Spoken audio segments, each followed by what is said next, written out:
जय श्री राम। भगवान शालिग्राम की महिमा का वर्णन शास्त्र में लिखा है। भगवान शालिग्राम की जहाँ पूजा अर्चना होती है वहाँ पे करोड़ों गुना मतलब बहुत तीर्थों का फल मिलता है, मतलब कोटि गुना। भगवान शालिग्राम के सामने ही जब तक पूजा पाठ हवन यज्ञ करना चाहिए, उससे आपको करोड़ों हजारों गुना मतलब फल मिलेगा। जैसे कि आप ग्रामीण क्षेत्र में जो भी जब तक पूजा पाठ करते हैं तो उससे आपको उतना फल नहीं मिलता है, लेकिन अगर भगवान शालिग्राम के सामने आप अगर जप करते हैं, मंदिर में जप करते हैं, तो उसका हजारों करोड़ों गुना, आपको लाखों गुना फल इस ज़्यादा हो जाता है। तो ये वर्णन है भगवान की महिमा का, कि मतलब भगवान के सामने शालिग्राम की बहुत अपार महिमा है। अब भगवान कैसे होने चाहिए? ज़्यादा से ज़्यादा भगवान सुदर्शन चक्र वाले होने चाहिए। जैसे कि आप देख रहे हो, ये भगवान सुदर्शन चक्र, इनमें देख रहे हो आप चिन्ह दिखाई दे रहे, इस तरीके के जैसे चिन्ह हैं, तो भगवान सुदर्शन चक्र का जिनमें चिन्ह है, इनकी महिमा बहुत विशेष है। तो इनके पूजा आरती करने से आपके हजारों करोड़ों जन्म के पाप सब नष्ट हो जाते हैं। इनकी पूजा अर्चना, इनका कीर्तन करने से भगवान के आपके संपूर्ण जीवन के पाप ताप नष्ट हो जाते हैं और आपके ऊपर कृपा हो जाती है। और भगवान शालिग्राम के जहाँ विराजमान होते हैं, जिस घर में भगवान शालिग्राम रहते हैं, उस घर में कोई नेगेटिव ऊर्जा नहीं आ सकती है। भूत प्रेत बेताल यक्ष राक्षस ये सब वहाँ पे नहीं आ सकते हैं। मतलब भूत बेताल जैसे होते नहीं, जो लोग कहते हैं कि तंत्र कर दिया, ये भूत प्रेत आ गया उनके घर में वास कर रहा है, ये सब वहाँ पे रुक ही नहीं सकते। क्यों? कि भगवान शालिग्राम की इतनी महिमा है, उनके पार्षद वहाँ पे भगवान के रहते हैं। जय विजय, गरुड़, हनुमान, ये सब वहाँ पे विराजमान बड़े बड़े शक्तियाँ रहती हैं, इसलिए वहाँ पे कोई भूत प्रेत आदि नहीं आ सकता। जिन लोगों को भ्रम होता है, लोग कहते हैं कि भगवान शालिग्राम मेरे घर में रहते हैं, वहाँ पे कोई तंत्र मंत्र ऐसे कुछ कर देते हैं या भूत रहता, वहाँ पे ऐसा हो ही नहीं सकता। इसलिए आप लोग कभी भी जहाँ पे शालिग्राम जिसके घर में विराजमान हैं, आप उनकी बढ़िया से सेवा पूजा कर रहे हैं भगवान शालिग्राम की, तो समझ लो कि वहाँ पे आपके घर में कोई भी अशुभ आत्मा नहीं रह सकती है, दुरात्मा नहीं रह सकती है, पापात्मा नहीं रह सकती है। वहाँ पे केवल भगवान की कृपा ही रहेगी। उसमें आपको अपने श्रद्धा भाव विश्वास से ही भगवान की पूजा करनी चाहिए, हृदय से। अगर आप आलसी हैं या नहीं, मतलब आपसे इतना बन रहा है, तो उस हिसाब यथाशक्ति कर दिए, पर भगवान शालिग्राम को स्नान ध्यान पूरा नित्य नियम से करवाना चाहिए। उनका जब तक पूजा पाठ करना चाहिए, कीर्तन करना चाहिए। इससे आपको क्या होता है? मनवांछित फल प्राप्त होता है। जैसे आपकी जो भी इच्छा है, अगर आपने अच्छी तरीके से भगवान की सेवा पूजा करते हैं, तो आपका मनोवांछित फल प्राप्त होगा। जो आप चाहोगे वही हो जाएगा। भगवान शालिग्राम की अपार महिमा है। देख रहे हो, भगवान सुंदर चिकने होने चाहिए, तिलक स्वरूप होना चाहिए भगवान विष्णु। इनको यज्ञों पे भी धारण करवाओ, पुष्प साओ, तुलसी के बिना भगवान प्रसन्न नहीं होते। तुलसी के बिना भगवान कोई फल फूल कुछ ग्रहण ही नहीं करते। क्यों? कि भगवान शालिग्राम को तुलसी बहुत प्रिय है। तुलसी जब तक नहीं चढ़ाएंगे तो भगवान आपकी कोई चीज ग्रहण नहीं करेंगे। चाहे आप कोई नैवेद्य 56 भोग लगा दीजिए, अगर 56 भोग में अगर आपने तुलसी नहीं छोड़ी तो भगवान उसको नहीं पाते, देखते तक नहीं है। इसलिए तुलसी आपको जरूर वहाँ पे भगवान के ऊपर होनी चाहिए। पुष्प, तुलसी, ऋतु फल जो भी है यथाशक्ति होता है, तो उतना आपको करना चाहिए।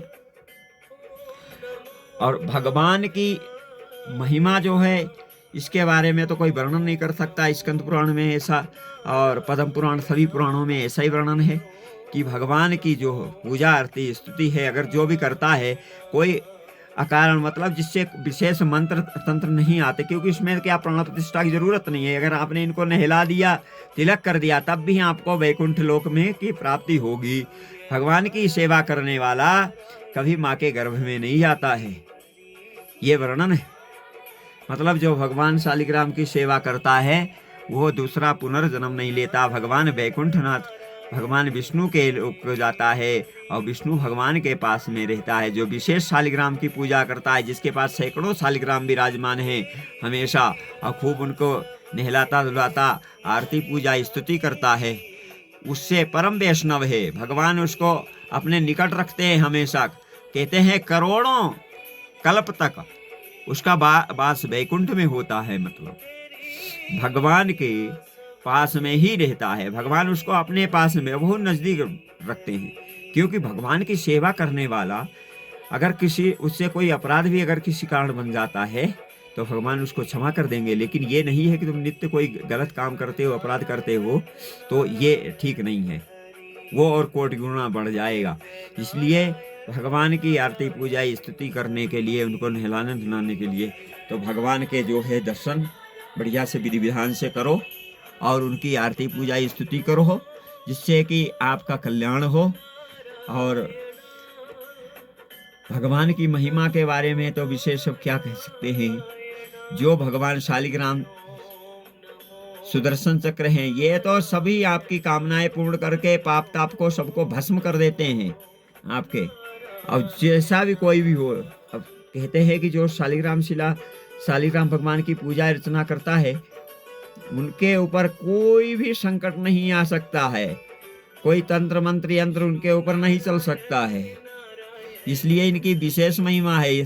कुछ लोग ऐसे हो जाते हैं कि मैं ऐसा कर रहा हूँ, इतनी पूजा कर रहा हूँ, तो उसमें हमारे ऊपर ऐसा संकट, ऐसा नहीं। वो कोई अपराध आपसे हो गया होगा पूर्व जन्म का, तो वो भी क्षमा हो जाएगा धीरे धीरे। बस अभी इस समय आप विशेष कुछ मत करो। आप जो पूजा पाठ करेंगे उससे भगवान आपसे प्रसन्न हैं। तभी तो भगवान जिसपे बहुत प्रसन्न होते हैं उसी को शालिग्राम भगवान की सेवा का फल प्राप्त होता है। और वर्णन है कि भगवान शालिग्राम की शिला को विशेष याचना करके मांगना नहीं चाहिए, क्योंकि वो निम्न फल देती है बिल्कुल। मतलब और जो स्वयं दामोदर कुंड शालिग्राम भगवान को गंडकी नदी से स्वयं अपने आप लेके आते हैं भगवान से प्रार्थना याचना करके, उनको सबसे उत्तम फल उन्हीं को मिलता है और उन्हीं को पर जल्दी भगवान प्रसन्न होते हैं, क्योंकि वो सिद्ध क्षेत्र है, सिद्ध भगवान है। क्योंकि वो स्वयं आप अगर उनको लेके आए हो वहां से जाके गंडकी नदी से, दामोदर कुंड मुक्तिनाड़ से, तो समझ लो कि आपका कल्याण होगा। आप पे विशेष कृपा है भगवान की। या कोई आपके परंपरागत हैं, जैसे आपके गुरु जी ने लाए थे या गुरु के गुरु लाए थे, वो मंदिर में रखे, उनकी सेवा करोगे तो आपको फल मिलेगा। लेकिन विशेष फल के लिए तो आपको स्वयं ही यात्रा करनी चाहिए, यात्रा करके लाना चाहिए, तो आपको विशेष सबसे मतलब उत्तम फल मिलेगा। मध्यम फल कब मिलेगा? जब किसी से आपको दान दे देता है, अब उसको मध्यम फल वाला हो गया। अब किसी से आप बार बार मांगते हो मुझे भी शालिग्राम दे दो, तो वो निम्न हो गया। तो निम्न फल वाले नहीं शालिग्राम विशेष मांगना नहीं चाहिए। कोई अपनी खुशी से दे दे तो ठीक है, नहीं तो इनकी इसी वर्णन है कि भगवान की स्तुति पूजा करने के लिए हमें स्वयं भगवान को लाना चाहिए वहाँ से। अगर आप नहीं जा सकते हैं, असमर्थ हैं, फिलहाल शालिग्राम भगवान को खरीदना भी नहीं चाहिए और बेचना भी नहीं चाहिए, इसका भी बहुत पाप लगता है। और भगवान को स्वयं लाए दामोदर कुंड शालिग्राम को जो है गंडकी नदी से, तब उसका उत्तम फल मिलेगा आपको विशेष। भगवान तब आपके कृपा करेंगे और आपके ऊपर मतलब रिद्धि सिद्ध धन धान्य ऐश्वर्य प्रदान करेंगे। और रूखी सूखी शिला नहीं, भगवान की चिकनी शिला होनी चाहिए, जैसे चमकदार, खूब उनको देख रहे हो सुंदर लगने चाहिए भगवान। उनका तिलक स्वरूप करो बढ़िया, तो स्वयं भगवान को लाने वाला उत्तम फल का प्राप्त होता है। भगवान विशेष उसी से प्रसन्न होते हैं। इसलिए आप लोग किसी से विशेष याचना करके नहीं, या तो याचना करने से अच्छा तो है कि आप वहीं पे जाके पूजा पाठ करो मंदिर में थोड़ा सा, तो भगवान की कृपा आपके ऊपर होगी। उनकी चरणामृत लो, उनकी सेवा पूजा।